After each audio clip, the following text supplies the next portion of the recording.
Praise the Lord. கர்த்தரும் இரட்சகருமாயிருக்கிற இயேசுவின் ஈடு இணையற்ற நாமத்தினாலே உங்களுக்கு இன்று என்னுடைய அன்பின் வாழ்த்துதல். சற்று நேர சிந்தனைக்காக ஒரு வேத பகுதியை வாசித்து நாம் தியானிக்கப் போகிறோம்.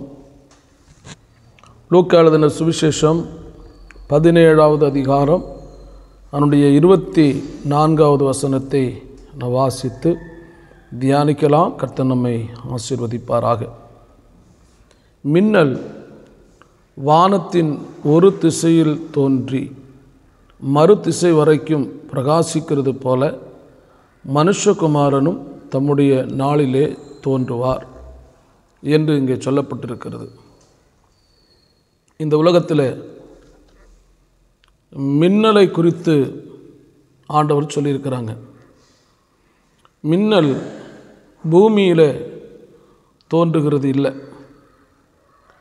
மின்னல் தண்ணீரிலே தோன்றுகிறது இல்லை.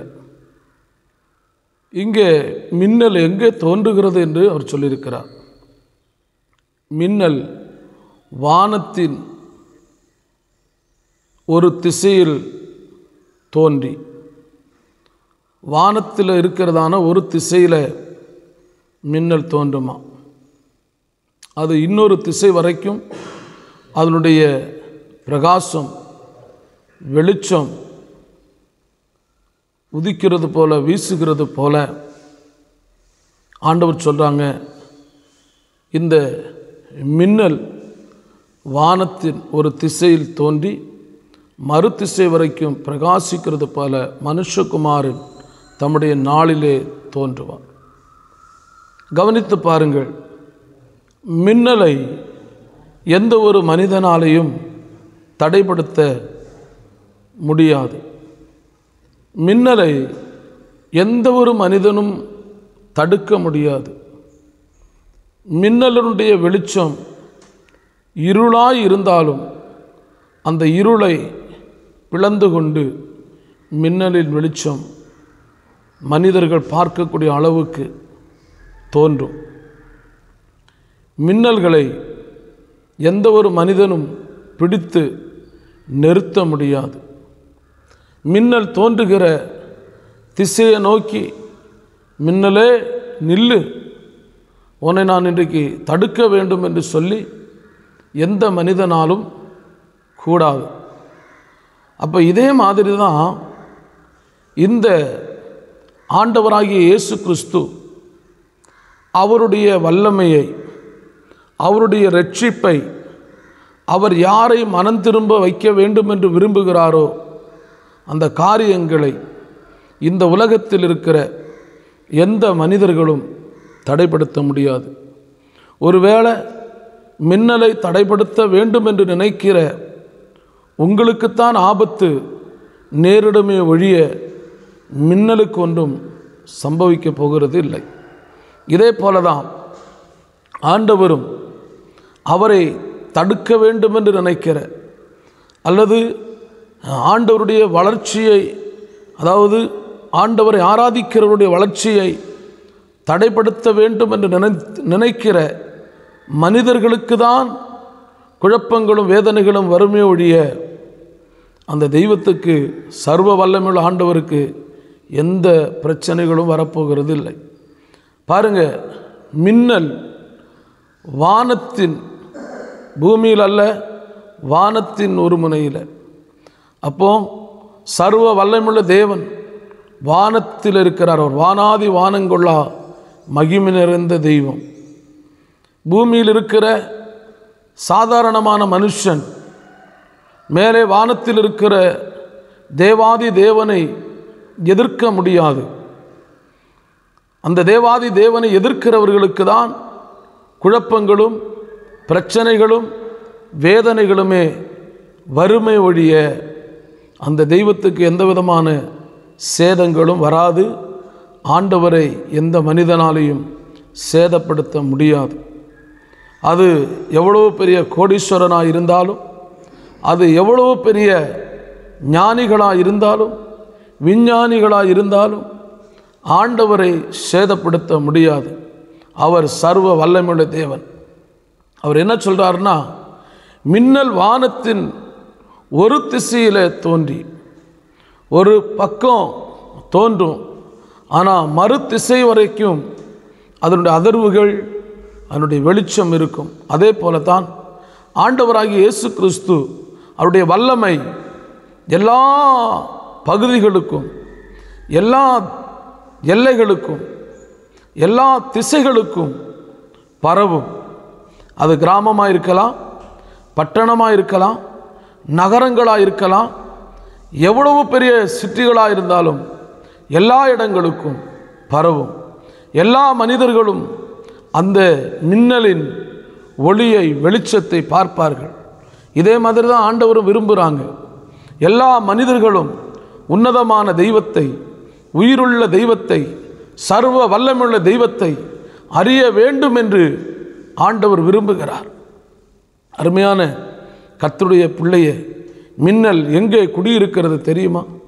மின்னல் எப்படி தோன்றுகிறது தெரியுமா? பல மனிதர்களும் பலவிதமான கற்பனைகளை பண்ணி இப்படித்தான் தோன்றுகிறது. மேகங்கள் ஒன்றோடு ஒன்று மோதுகிறது, வேறு ஏதோ ஒன்று பல காரியங்களை சொல்லலாம். எப்படி தோன்றுகிறது என்று நம்மளால் கணிக்க முடியாது. இதே மாதிரி தான் சர்வ வல்லமையுள்ள தேவனாகிய கர்த்தர், அவர் தமக்கு இஷ்டமானதை, தமக்கு சித்தமானதை செய்யும்போது தடுப்பதற்கு யாராலையும் முடியாது.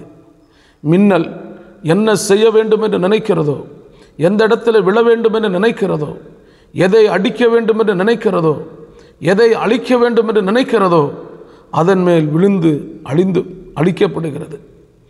அந்த கதிர்வீச்சை எந்த மனுஷனாலையும் தாங்க முடியாது.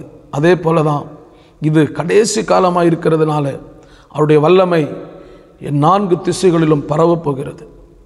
அவருடைய மகிமை பரவப்போகிறது. அவருடைய மகத்துவம் பரவப்போகிறது. அவரை தடைப்படுத்த முடியாது. அவரை தடுப்பதற்காக முன் வராதீர்கள். அவருக்காக உங்களை அர்ப்பணியுங்கள். அவர் ஒருவரே இரட்சகர், அவர் ஒருவரே மீட்பர். அவரை அன்றி வேற ஒருவராலேயும் மீட்பு இல்லை. அவரை அன்றி வேற ஒரு தெய்வத்தாலேயும் இரட்சிப்பு இல்லை.